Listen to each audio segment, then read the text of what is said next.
Hello everyone, welcome to Kavita Kannada vlogs. ಎಲ್ಲರೂ ಹೇಗಿದ್ದೀರಾ? ಚೆನ್ನಾಗಿದ್ದೀರಾ ಅನ್ಕೋತೀನಿ. ನಾನು ಕೂಡ ತುಂಬಾ ಚೆನ್ನಾಗಿದ್ದೀನಿ. ಆ್ಯಕ್ಚುಲಿ ನಾನು ನೈಟು ಸ್ವಲ್ಪ ಫ್ರಿಜ್ನ ಕ್ಲೀನ್ ಮಾಡ್ಕೊಳ್ಳೋಣ ಅಂತ ಅಂದ್ಕೊಂಡೆ. ತುಂಬ ದಿನವೇ ಆಗಿಬಿಟ್ಟಿತ್ತು ಫ್ರಿಜ್ಜನ್ನು ಕ್ಲೀನ್ ಮಾಡಿಬಿಟ್ಟು. ಆ್ಯಕ್ಚುಲಿ ಒಂದು 2-3 ಮಂತ್ಸ್ ಆಯಿತು ಅನಿಸುತ್ತೆ. ಯಾವಾಗಲೂ 15 ಡೇಸ್ಗೆ ಕ್ಲೀನ್ ಮಾಡ್ಕೊತಾ ಇದ್ದೆ. ಬಟ್ ಈ ಸಾರಿ ನನಗೆ ಮಗಳು ಸ್ವಲ್ಪ ಚಿಕ್ಕವಳಿರೋದ್ರಿಂದ ನನಗೆ ಅದನ್ನು ಕ್ಲೀನ್ ಮಾಡ್ಕೊಳ್ಳೋದಕ್ಕೆ ಆಗಲಿಲ್ಲ ಅಂತಲೇ ಹೇಳ್ಬೋದು. ಸೊ ಹಾಗಾಗಿ ನನ್ನ ಹಸ್ಬೆಂಡ್ ಸ್ವಲ್ಪ ಬೇಗ ಬಂದರು ವರ್ಕ್ ಮುಗಿಸ್ಕೊಂಡು. ಸೊ ಹಾಗಾಗಿ ಹೇಗೋ ಅವ್ರು ಬಂದಿದ್ದಾರಲ್ವ ಅಂತ ಅಂದ್ಕೊಂಡು ಬೇಗ ಸ್ವಲ್ಪ ಫ್ರಿಜ್ನ ಕ್ಲೀನ್ ಮಾಡ್ಕೊಂಡು ಬಿಡೋಣ. ಮತ್ತು ನಾಳೆ ಅಂತಂದರೆ ಕೆಲಸ ಜಾಸ್ತಿ ಆಗಿಬಿಡುತ್ತೆ, ಮಾಡ್ಕೊಳ್ಳೋದಕ್ಕೆ ಆಗೋದಿಲ್ಲ ಅಂತಂದು ಹೇಗೂ ಫ್ರೀ ಟೈಮ್ ಇದೆ ಅಂತ ಅಂದ್ಕೊಂಡು ಫ್ರಿಜ್ನ ಕ್ಲೀನ್ ಮಾಡ್ಕೊಳ್ಳೋಣ ಅಂತ ಕ್ಲೀನ್ ಮಾಡ್ಕೊತಾ ಇದ್ದೀನಿ. ಅದರಲ್ಲೂ ನನ್ನ ಮಗಳು ಫ್ರಿಜ್ ಡೋರ್ ಓಪನ್ ಮಾಡ್ತಿದ್ದಂಗೆ ಎಲ್ಲಿದ್ದವಳು ಕೂಡ ಓಡಿ ಬಂದುಬಿಡ್ತಾಳೆ. ಆ ಫ್ರಿಜ್ಜಲ್ಲಿ ಏನಾದರೂ ಕೈ ಹಾಕೋದು, ಅದು ತೆಗಿಯೋದು, ಇದು ತೆಗಿಯೋದು ಅಂತಂದು. ಅದು ಒಂಥರ ನೋಡೋದಕ್ಕೆ ಚೆನ್ನಾಗಿರುತ್ತೆ ಅಲ್ವಾ, ಲೈಟ್ಸ್ ಎಲ್ಲ ಬರುತ್ತೆ ಅದರಲ್ಲಿ ಅಂತ ಅಂದ್ಬಿಟ್ಟು ಫ್ರಿಜ್ಜಲ್ಲೇ ಜಾಸ್ತಿ ಅವಳು ಫ್ರಿಜ್ ಡೋರ್ ಓಪನ್ ಮಾಡಿದರೆ ಸಾಕು ಫ್ರಿಜ್ ಹತ್ರನೇ ಬಂದುಬಿಡ್ತಾಳೆ. ಸೊ ಹಾಗಾಗಿ ಅವಳನ್ನ ಮ್ಯಾನೇಜ್ ಮಾಡ್ಕೊಳ್ತಾ ಒಂದೊಂದೇ ತೆಕ್ಕೋತಾ ಇದ್ದೀನಿ.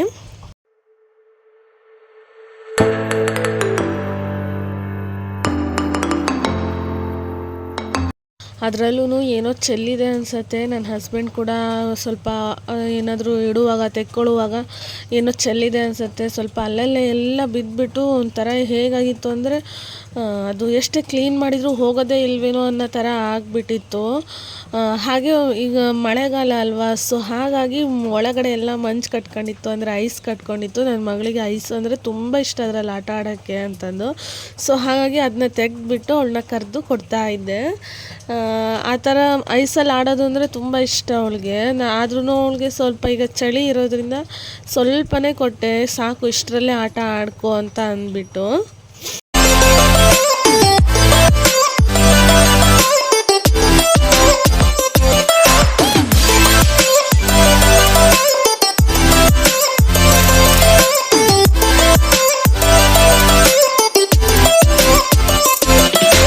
ನೋಡಿ ಹೋಗಿ ಆ ಕಡೆ ಸ್ವಲ್ಪ ಅದನ್ನು ಇಟ್ಟು ಬರೋದ್ರಲ್ಲಿ ಅಷ್ಟು ಬೇಗ ಫ್ರಿಜ್ಜಲ್ಲಿ ಏನೋ ಬಿದ್ದಿದೆ ಅನಿಸುತ್ತೆ. ಅದನ್ನು ಎತ್ಕೊಂಡು ಬಾಯಲ್ಲಿ ಇಟ್ಕೊಂಡು ಬಿಟ್ಟಿದ್ದಾಳೆ ಅವಳು. ಕೆಳಗಡೆ ಏನೂ ಬೀಳೋ ಹಾಗೆ ಇಲ್ಲ.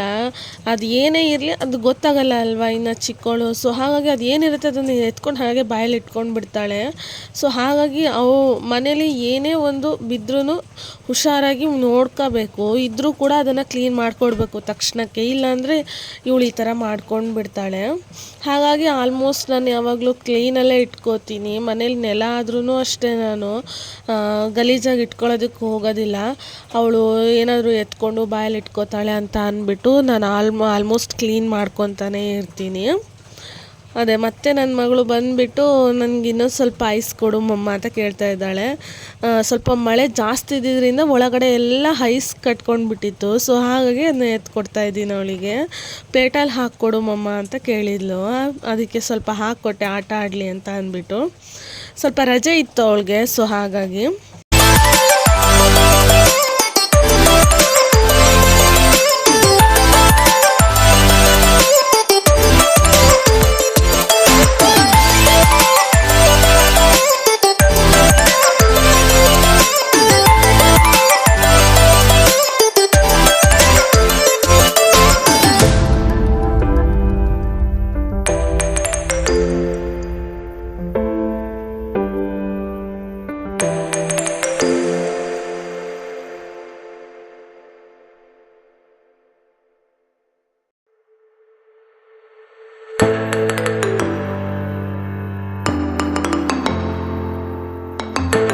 ಅದು ಕೆಳಗಡೆ ಹೇಗಾಗಿತ್ತು ಅಂದರೆ ನಾನು ಅಂದ್ಕೊಂಡೆ ಇದು ಹೋಗೋದೇ ಇಲ್ವೇನೋ ಅಂತ ನನಗೆ ಅನ್ನಿಸ್ಬಿಟ್ಟಿತ್ತು. ಹೇಗಪ್ಪ ಕ್ಲೀನ್ ಮಾಡೋದು ಇದನ್ನು, ಈ ಥರ ಆಗಿಬಿಟ್ಟಿದೆಯಲ್ಲ, ಹೇಗೆ ಕ್ಲೀನ್ ಮಾಡೋದು ಅಂತ ಒಂದು ಕ್ಷಣಕ್ಕೆ ಯೋಚನೆ ಮಾಡಿದೆ.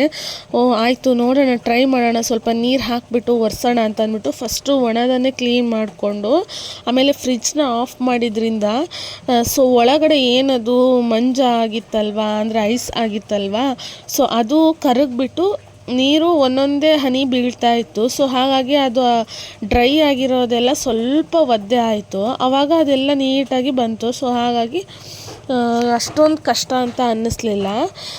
ಫ್ರಿಡ್ಜ್ ಡೋರ್ ಓಪನ್ ಇರೋದ್ರಿಂದ ನೋಡಿ ಒಳಗಡೆ ಹೋಗಿ ಕೂತ್ಕೊಂಡಿದ್ದಾಳೆ. ಅವಳು ಕೂತ್ಕೊಂಡಿರೋದಕ್ಕೆ ನನ್ನ ಮಗಳು ನಾನು ಹೋಗಿ ಕೂತ್ಕೋತೀನಿ ಮಮ್ಮ, ಮಕ್ಳು ಏನೇ ಕೇಳಿದ್ರು ಇಲ್ಲ ಅಂತ ಹೇಳೋದಕ್ಕಾಗಲ್ಲ ಅಲ್ವಾ. ಸೊ ಅವಳು ಕೂತ್ಕೊಂಡಿದ್ದಾಳೆ, ಇವಳಿಗೆ ಬೇಡ ಅಂದರೆ ಇವಳಿಗೆ ಸ್ವಲ್ಪ ಬೇಜಾರಾಗ್ಬಿಡತ್ತೆ ಅಂತ ಅಂದ್ಬಿಟ್ಟು ಸರಿ ಆಯಿತು ಅಂತಂದು ಅವರಿಬ್ರು ಅಲ್ಲಿ ಬಿಟ್ಕೊಂಡು ನಾನು ಈ ಕಡೆ ಡೋರ್ನ ಕ್ಲೀನ್ ಮಾಡ್ಕೊತಾ ಇದ್ದೀನಿ. ತುಂಬ ದಿನವೇ ಆಯಿತು ಅಂತ ಹೇಳ್ಬೋದು. ಫ್ರಿಡ್ಜ್ ಅದರಲ್ಲೂ ಮಳೆಗಾಲ ಅಲ್ವಾ, ಸ್ವಲ್ಪ ಒಂಥರ ಹೇಗಾಗಿರುತ್ತೆ ಅಂದರೆ ಎಷ್ಟೇ ಕ್ಲೀನ್ ಮಾಡಿಕೊಂಡ್ರು ಮತ್ತು ಅಯ್ಯೋ ಕ್ಲೀನೇ ಮಾಡಿಲ್ವೇನೋ ಅಂತ ಅನ್ನಿಸ್ಬೇಕು, ಆ ಥರ ಆಗಿರುತ್ತೆ. ಸೊ ಹಾಗಾಗಿ ಕ್ಲೀನ್ ಮಾಡ್ಕೊಂಡ್ಬಿಡೋಣ ಅಂತಂದು ಕ್ಲೀನ್ ಮಾಡ್ಕೊತಾ ಇದ್ದೀನಿ.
ಆಮೇಲೆ ಈ ಫ್ರಿಡ್ಜ್ ಒಳಗಿರೋ ಅಂಥ ಸ್ಟೋರ್ ಮಾಡೋ ಅಂಥವು ಇವೇನು ಇದ್ದಾವೆ ಸ್ವಲ್ಪ ಹುಷಾರಾಗಿ ತೊಳಿಬೇಕು. ಸ್ವಲ್ಪ ಹೆಚ್ಚು ಕಡಿಮೆ ಆಯಿತು ಅಂದ್ರೂ ಅದೇನಾಗ್ಬಿಡುತ್ತೆ, ಕೈ ತಪ್ಪಿ ಬಿತ್ತು ಅಂದರೆ ಒಡೆದೋಗ್ಬಿಡತ್ತೆ.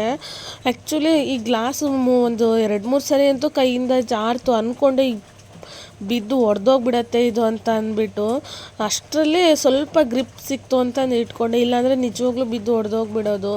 ಅದು ಒಂದು ಒಡೆದೋಯ್ತು ಅಂದರೆ ಮತ್ತೆ ತೊಗೊಂಡು ಬರೋದಕ್ಕೆ ಸ್ವಲ್ಪ ಕಾಸ್ಟ್ಲಿ ಅಂತಲೇ ಹೇಳ್ಬೋದು. ಮತ್ತು ತೊಗೊಂಡು ಬರಬೇಕಲ್ಲ, ಫ್ರೀ ಇರಬೇಕಲ್ಲ ನನ್ನ ಹಸ್ಬೆಂಡು ತೊಗೊಂಡು ಬರೋದಕ್ಕೆ. ಸೊ ಹಾಗಾಗಿ ಸ್ವಲ್ಪ ಕೇರ್ಫುಲ್ಲಾಗಿ ಯೂಸ್ ಮಾಡ್ತೀನಿ ಯಾವುದೇ ಒಂದು ಐಟಮ್ ಆದರೂ ಅಷ್ಟೇ. ಅವ್ರು ಬಂದಮೇಲೆ ನಾವು ಏನೇ ಪರ್ಚೇಸಿಂಗ್ ಇದ್ರೂ ಅವ್ರ ಜೊತೆನೇ ಹೋಗಬೇಕು. ನಮಗೆ ಅವರಾದರೆ ಸ್ವಲ್ಪ ಹೊತ್ತು ಟೈಮ್ ಕೊಡ್ತಾರೆ ಅಂತ ಅಂದ್ಬಿಟ್ಟು. ಸೊ ಹಾಗಾಗಿ ಮತ್ತು ಇದು ಹೋಯ್ತು ಅಂತಂದರೆ ಇನ್ನು ಯಾವಾಗೋ ಏನೋ ತೊಗೊಳ್ಳೋದು, ಇವರು ಬೇರೆ ಫ್ರೀ ಇರೋದಿಲ್ಲ, ನನಗೂ ಹೋಗೋದಕ್ಕಾಗಲ್ಲ ಅಂತ ಅಂದ್ಬಿಟ್ಟು ಸ್ವಲ್ಪ ಏನೇ ವಸ್ತು ಆದ್ರೂ ನಾನು ಸ್ವಲ್ಪ ಕೇರ್ಫುಲ್ಲಾಗಿ ಯೂಸ್ ಮಾಡ್ತೀನಿ. ಹಾಳಾಗೋದು ಸುಲಭ, ಬಟ್ ಅದನ್ನು ಮತ್ತೆ ಹೊಸದಾಗಿ ತಗೊಂಡು ಬರಬೇಕಲ್ವ ದುಡ್ಡು ಕೊಟ್ಟು, ಅದೆಷ್ಟು ಕಷ್ಟ ಅಂತ ಅಂದ್ಬಿಟ್ಟು ಗೊತ್ತಿರತ್ತೆ. ಸೊ ಹಾಗಾಗಿ ನಾವು ಪ್ರತಿಯೊಂದು ವಸ್ತುನೂ ಸ್ವಲ್ಪ ಕೇರ್ಫುಲ್ಲಾಗಿ ಯೂಸ್ ಮಾಡ್ತೀನಿ. ಹಾಳಾಗಿಬಿಟ್ರೆ ಹಾಳು ಮಾಡ್ಕೊಂಡು ಬಿಡೋದು ತುಂಬಾ ಈಸಿ, ಬಟ್ ಅದನ್ನು ಮತ್ತೆ ಕೊಂಡ್ಕೋಬೇಕಲ್ವ. ಸೊ ಹಾಗಾಗಿ ಯೋಚನೆ ಮಾಡಿಬಿಟ್ಟೆ ನಾನು ಸ್ವಲ್ಪ ಕೇರ್ಫುಲ್ಲಾಗಿ ಯೂಸ್ ಮಾಡ್ತೀನಿ ಯಾವುದೇ ಒಂದು ವಸ್ತು ಆದ್ರೂ. ಸೊ ಇದು ಗ್ಲಾಸ್ ಆಗಿರೋದ್ರಿಂದ ಸ್ವಲ್ಪ ಹುಷಾರಾಗಿಯೇ ತೊಳಿಬೇಕು. ಸ್ವಲ್ಪ ಏನಾದರೂ ಹೆಚ್ಚು ಕಡಿಮೆ ಆಯಿತು ಅಂದರೆ ಒಡೆದೋಗ್ಬಿಡತ್ತೆ. ಅದು ಒಡೆದೋಯ್ತು ಅಂದರೆ ಮುಗೀತು, ಅದು ಸ್ವಲ್ಪ ಏನಾದರೂ ಆಯಿತು ಅಂದರೆ ಮುಗೀತು, ಅದನ್ನು ಯೂಸೇ ಇಲ್ಲ ಅಂತಲೇ ಹೇಳ್ಬೋದು. ಸೊ ಹಾಗಾಗಿ ಮಾಡುವಾಗ ಕೆಲಸ ಮಾಡುವಾಗ ಸ್ವಲ್ಪ ಕೇರ್ಫುಲ್ಲಾಗಿ ನಮ್ಮ ಹುಷಾರಲ್ಲಿ ನಾವು ಇಟ್ಕೊಂಡು ಮಾಡಿದ್ರೆ ತುಂಬಾ ಒಳ್ಳೆಯದು.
ರಾತ್ರಿನೇ ವಾಶ್ ಮಾಡಿಬಿಟ್ಟು ರಾತ್ರಿನೇ ನೈಟೇ ಎಲ್ಲ ನಾನು ಫ್ರಿಜ್ಜೆಲ್ಲ ಜೋಡಿಸ್ಕೊಂಡು ಎಲ್ಲ ಎತ್ತಿಟ್ಕೊಂಡ್ಬಿಟ್ಟೆ. ನನ್ನ ಹಸ್ಬೆಂಡು ಸಂತೆ ಕೂಡ ಇತ್ತು, ಸೊ ಮಾರ್ಕೆಟ್ ಇತ್ತು ಅಂತ ಅಂದ್ಬಿಟ್ಟು ತರಕಾರಿ ಅದು ತರಿಸ್ಕೊಂಡಿದ್ದೆ. ಸೊ ಹಾಗಾಗಿ ಎಲ್ಲ ನೈಟೇ ನಾನು ಎತ್ತಿಟ್ಕೊಂಡ್ಬಿಟ್ಟೆ, ಮತ್ತು ಬೆಳಗ್ಗೆ ಆಗೋದಿಲ್ಲ ಅಂತಂದು. ಬೆಳಗ್ಗೆ ಮಾರ್ನಿಂಗು 4:30 5 o'clockಗೆ ಎದ್ದೆ. ಸೊ ಎದ್ಬಿಟ್ಟು ನಾವು ಸ್ವಲ್ಪ ಮೈಂಡ್ ಫ್ರೆಶ್ ಮಾಡಿಕೊಂಡು ಒಂದು ಕಪ್ ಟೀ ಕುಡ್ಕೊಂಡು ಅನ್ನೋದಕ್ಕೇ ಆಲ್ಮೋಸ್ಟ್ 5:30 ಎಲ್ಲ ಆಗಿಬಿಡುತ್ತೆ. ಆ ನಂತರ ನಾನು ಸ್ವಲ್ಪ ಏನು ಮಾಡಿದೆ, ಇವತ್ತು ಸ್ವಲ್ಪ ಹೊರಗಡೆ ಹೋಗೋದಿತ್ತು, ಅಂದರೆ ದೇವಸ್ಥಾನಕ್ಕೆ ಹೋಗೋದಿತ್ತು. ಸೊ ಹಾಗಾಗಿ ಎದ್ದ ತಕ್ಷಣ ಫಸ್ಟು ನಾನು ರೊಟ್ಟಿ ಮಾಡೋಣ ಅಂತ ರಾತ್ರಿಯೇ ಪ್ಲ್ಯಾನ್ ಮಾಡ್ಕೊಂಡಿದ್ದೆ. ಸೊ ಹಾಗಾಗಿ ರೊಟ್ಟಿ ಸರಿ ಮಾಡಿಬಿಟ್ಟು ಪಲ್ಯಕ್ಕೆ ಹೆಚ್ಚಿ ಅದನ್ನು ಬೇಯಕ್ಕೆ ಇಟ್ಬಿಟ್ಟು ನಂತರ ನಾನು ಸ್ನಾನ ಮಾಡ್ಕೊಂಡ್ರೆ ಆಯಿತು ಅಂತ ಅಂದ್ಬಿಟ್ಟು ಫಸ್ಟ್ ಇದನ್ನು ರೆಡಿ ಮಾಡ್ಕೊಳ್ಳೋಣ. ಮತ್ತು ನಾನು ಸ್ನಾನ ಮಾಡ್ಕೊಬರೋದ್ರಲ್ಲೇ ತಣ್ಣಗಾಗಿರುತ್ತೆ, ರೊಟ್ಟಿ ಸರಿ ಬಂದುಬಿಟ್ಟು ರೊಟ್ಟಿ ಮಾಡ್ಕೊಂಡ್ರೆ ಆಯಿತು ಅಂತ ಅಂದ್ಕೊಂಡು ಈ ಥರ ಪ್ಲ್ಯಾನಲ್ಲಿ ರೆಡಿ ಮಾಡಿಕೊಂಡೆ. ಸೊ ತುಂಬ ದಿನ ಆಗಿಬಿಟ್ಟಿತ್ತು ದೇವಸ್ಥಾನಕ್ಕೆ ಹೋಗಿ. ಅಂದರೆ ನಾವು ಮನೇಲಿ ದೇವಸ್ಥಾನ ಮಾಡಿದ್ದೀವಲ್ಲ, ಸೊ ಆ ಒಂದು ದೇವಸ್ಥಾನ ಅವರೇ ಮಾಡಿಸ್ಕೊಟ್ಟಿದ್ದು ನಮಗೆ. ನಾವು ತುಂಬ ಕಡೆ ಓಡಾಡಿದ್ದೀವಿ, ನಮ್ಗೆ ಈ ಜಾಗದಲ್ಲಿ ದೇವರಿದೆ ಅಂತ ನಮ್ಗೆ ಗೊತ್ತೇ ಇರಲಿಲ್ಲ. ಎಷ್ಟೇ ತಿರುಗಾಡಿದ್ರೂ ಬೇರೆ ಏನಾದರೂ ಒಂದು ಸಮಸ್ಯೆ ಹೇಳ್ತಾಯಿದ್ರು ಬಿಟ್ಟರೆ ನಿಮ್ಮ ಮನೇಲೇ ದೇವರಿದೆ ಅದರಿಂದನೇ ಇಷ್ಟು ಸಮಸ್ಯೆ ಅಂತ ನಮ್ಗೆ ಯಾರೂ ಹೇಳ್ತಾ ಇರಲಿಲ್ಲ. ಸೊ ಹಾಗಾಗಿ ಇವರಿಂದನೇ ನಮಗೆ ಇವತ್ತು ನಾವಿಷ್ಟು ನೆಮ್ಮದಿಯಾಗಿದ್ದೀವಿ ಅಂದರೆ ಇವರಿಂದಾನೆ ಅಂತಲೇ ಹೇಳ್ಬೋದು. ಸೊ ನಾನು ಅವರ ಒಂದು ದೇವಸ್ಥಾನದ ಬಗ್ಗೆ ಮತ್ತು ಅವ್ರ ಬಗ್ಗೆ ನಾನು ಆದಷ್ಟು ಬೇಗ ಒಂದು ವೀಡಿಯೋನ ಅಪ್ಲೋಡ್ ಮಾಡ್ತೀನಿ. ಬಟ್ ಇವಾಗ ಮಳೆಗಾಲ ಆಗಿರೋದ್ರಿಂದ ಸೊ ಕಷ್ಟ. ಮಳೆಗಾಲ ಮುಗಿದ್ಮೇಲೆ ಒಂದು ಸರಿ ಹೋದಾಗ ಒಂದು ವೀಡಿಯೋನ ನಾನು ಅಪ್ಲೋಡ್ ಮಾಡ್ತೀನಿ. ತುಂಬಾ ಏನೇ ಒಂದು ಸಮಸ್ಯೆ ಇದ್ರೂ ತುಂಬ ಚೆನ್ನಾಗಿಯೇ ಸಿಗತ್ತೆ ಅನ್ಬೋದು. ಬಟ್ ಆ ವೀಡಿಯೋ ಮಾಡೋದಕ್ಕೆ ಅವ್ರ ಹತ್ರ ಪರ್ಮಿಷನ್ ಕೇಳಬೇಕು. ತುಂಬ ಪರಿಚಯ ಇರೋರೇನೆ, ಆದರೆ ಅವರ ಪರ್ಮಿಷನ್ ಇಲ್ಲದೆ ನಾವು ವೀಡಿಯೋ ಮಾಡೋದಕ್ಕೆ ಬರೋದಿಲ್ಲ ಅಲ್ವಾ ದೇವಸ್ಥಾನಗಳಲ್ಲಿ. ಸೊ ಹಾಗಾಗಿ ಅವ್ರ ಹತ್ರ ಒಂದು ಸರಿ ಪರ್ಮಿಷನ್ ತೊಗೊಂಡು ಆನಂತರ ಮಾಡಬೇಕು ಬೇಡ ಅಂತ ಕೇಳಿಕೊಂಡು ನಾನು ಅದ್ರ ಬಗ್ಗೆ ವೀಡಿಯೋ ಮಾಡ್ತೀನಿ. ನಮ್ಮ ಮನೇಲಿ ದೇವಸ್ಥಾನ ಆಗೋದಕ್ಕೆ ಕಾರಣವೇ ಅವರು. ಸೊ ಈ ದೇವಸ್ಥಾನ ಮಾಡಿದ ಮೇಲೆ ನಾವು ಸ್ವಲ್ಪ ಚೆನ್ನಾಗಿದ್ದೀವಿ ಅಂತಲೇ ಹೇಳ್ಬೋದು. ಹಾಗಾಗಿ ತುಂಬ ದಿನ ಆಗಿತ್ತು ಅವ್ರ ಹತ್ರ ಹೋಗೇ ಇಲ್ಲ. ಹೋಗಿ ಒಂದು ಸ್ವಲ್ಪ ಹಣ್ಕಾಯಿ ಮಾಡಿಸ್ಕೊಂಡು ಬರೋಣ ಅಂತ ಅಂದ್ಬಿಟ್ಟು ನಮ್ಮ ಹಸ್ಬೆಂಡ್ ಕೂಡ ಅವರು ವರ್ಕ್ಗೆ ರಜೆ ಮಾಡ್ಕೊಂಡಿದ್ರು, ಹೋಗಿ ಬರೋಣ ತುಂಬ ದಿನ ಆಗಿದೆ ಹೋಗೇ ಇಲ್ಲ ಅಂತ ಅಂದು. ಇಲ್ಲೇ ನಮ್ಮ ಸಾಗರದ ಹತ್ರನೇ ಇರೋದು ಆ ಒಂದು ಪ್ಲೇಸು. ಸೊ ಹಾಗಾಗಿ ಸರಿ ಆಯಿತು ಹೋಗಿ ಬರೋಣ ಅಂತ ಅಂದ್ಕೊಂಡು ಬೇಗ ಬೇಗ ರೊಟ್ಟಿ ಅದು ಮಾಡಿಕೊಂಡು ತಿನ್ಕೊಂಡು ಹೋದ್ರೆ ಆಯಿತು ಅಂತ ಅಂದ್ಬಿಟ್ಟು ರೊಟ್ಟಿಗೆ ಹಾಕ್ಕೊಂಡಿದ್ದೆ.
ಮತ್ತು ರೊಟ್ಟಿ ಎಲ್ಲ ಮುಗಿಸ್ಕೊಂಡು ನನ್ನ ಮಕ್ಕಳ ಅವರಿಬ್ಬರು ಕೂಡ ತಿನ್ನಬೇಕು ಅಂತ ಅಂತಿದ್ರು. ಅವಳು ಚಿಕ್ಕವಳಂತೂ ಒಂದು ಸ್ವಲ್ಪ ಕೈಯಲ್ಲಿ ಕೊಟ್ಟರೆ ಅವಳು ತಿನ್ಕೊಂಡು ಹೋಗ್ಬಿಡ್ತಾಳೆ. ಇವಳು ದೊಡ್ಡವಳು ಆಗಲ್ಲ, ಅವ್ಳಿಗೆ ಪ್ಲೇಟಲ್ಲಿ ಹಾಕ್ಕೊಡ್ಬೇಕಲ್ಲ. ಸೊ ಅವಳು ತುಂಬ ಹಸಿವಾಗಿದೆ ಅಂತ ಸ್ವಲ್ಪ ಹೊತ್ತು ತುಂಬ ಹೊತ್ತಿಂದ ರಗಳೆ ಮಾಡ್ತಾಯಿದ್ಲು. ಸೊ ಹಾಗಾಗಿ ಅವಳಿಗೂ ಹಾಕ್ಕೊಟ್ಬಿಟ್ಟು ಅವಳು ತಿಂದಾಯಿತು ಮತ್ತು ಎಲ್ಲರೂ ತಿಂದಾಯಿತು ಅಂದ್ಬಿಟ್ಟು ನಾನು ಪೂಜೆ ಮಾಡ್ಕೊಂಬಿಡೋಣ ಅತ್ಲಾಗೆ ಪೂಜೆ ಮಾಡಿಕೊಂಡು ಹೊರಟ್ರೆ ಆಯಿತು. ನನ್ನ ಹಸ್ಬೆಂಡ್ ಕೂಡ ಬಂದರು, ಅವರು ಸ್ನಾನ ಮಾಡಿಕೊಂಡು ದೇವಸ್ಥಾನದಲ್ಲಿ ಪೂಜೆ ಮಾಡ್ತಾಯಿದ್ರು. ಸೊ ಹಾಗಾಗಿ ಅವ್ರು ಅಲ್ಲಿ ಮಾಡ್ತಿದ್ದಾರೆ, ಇಲ್ಲಿ ನಾನು ಮಾಡಿಕೊಂಡು ತಿಂಡಿ ತಿಂದ್ಕೊಂಡು ಹೊರಟ್ರೆ ಆಯಿತು ಅಂದ್ಕೊಂಡು ಬೇಗ ಬೇಗ ಪೂಜೆ ಮುಗಿಸ್ಕೊಳ್ಳೋಣ ಅಂತ ಪೂಜೆ ಮಾಡ್ಕೊತಾ ಇದ್ದೀನಿ.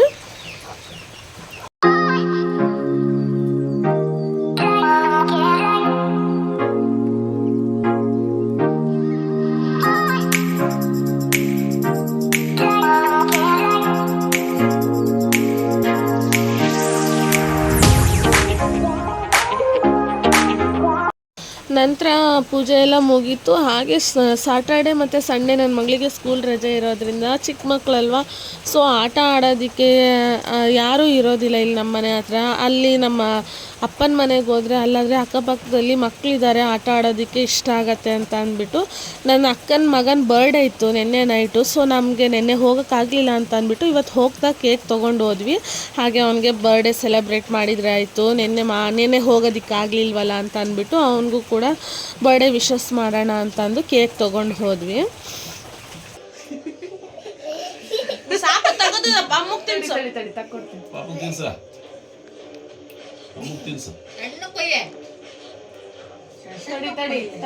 ಆಕಿಗೂ ಕೇಕ್ ಕಟ್ ಮಾಡಕ್ ಬರಲ್ಲ.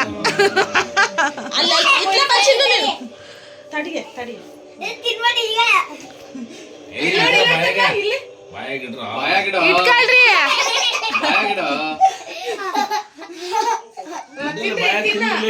ತಿನ್ರಿ.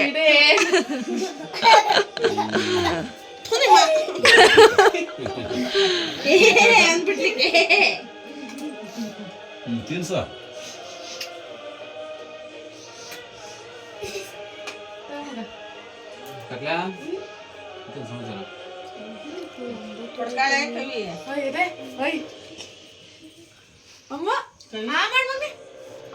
ಅವಳು ನಿದ್ದೆ ಬಂದ್ಬಿಟ್ಟ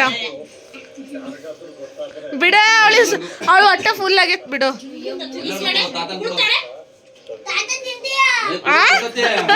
ತಿನ್ಸು ಸ್ವಲ್ಪ ಸಣ್ಣ ಕೊಯ್ರಿಯ ಹಂಗ ಕೇಕ್ ಕೊಯ್ಯೋದು ಇಡ್ರಲ್ಲಿ.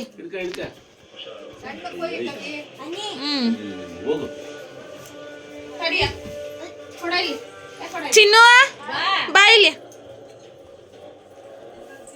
ಕೊಯ್ತೀಯಾ? ಕೊಯ್ಬೇಕಾ? ಕೊಯ್ಯಿ ಕೊಡು.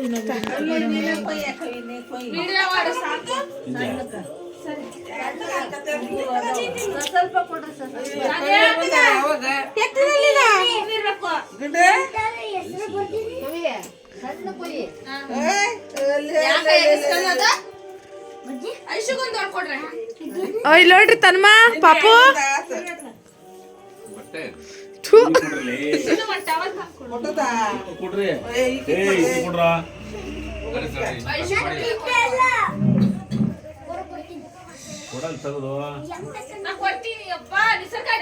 ಒಂದು ಕೊಡ ಇಲ್ಲಿ ಎಲ್ಲರಿಗೂ ಕೊಟ್ಟು ಒಬ್ಬಕ್ಕಿಂತ ಟವಲ್ ಯಾರಿಗೆ? ನಿಮ್ಮ ಮಾಮ ಕೊಡು.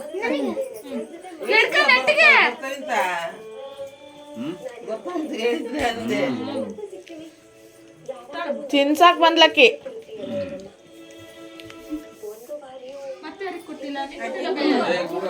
ಹಾಯ್ ಮಗನೇ. Ding ding ding.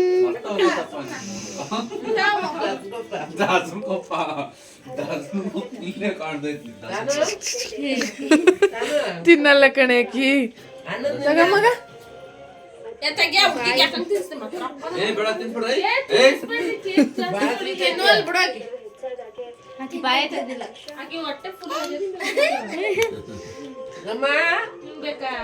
ಹಾಯ್ ಮಾಡು, ಹಾಯ್ ಮಾಡು, ಹಾಯ್ ಮಾಡು, ಹಾಯ್ ಮಾಡು. Hi hi.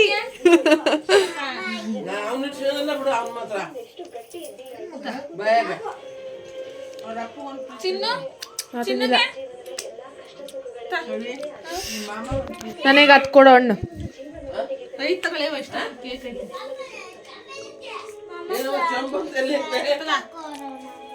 ಇತ್ತಗ ಸಣ್ಣದು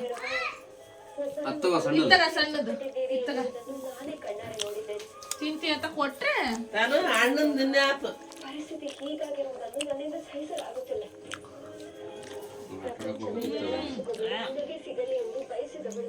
ಬರೀ ಜಲ್ಲೇಬಿ ಸಿಗೋದು.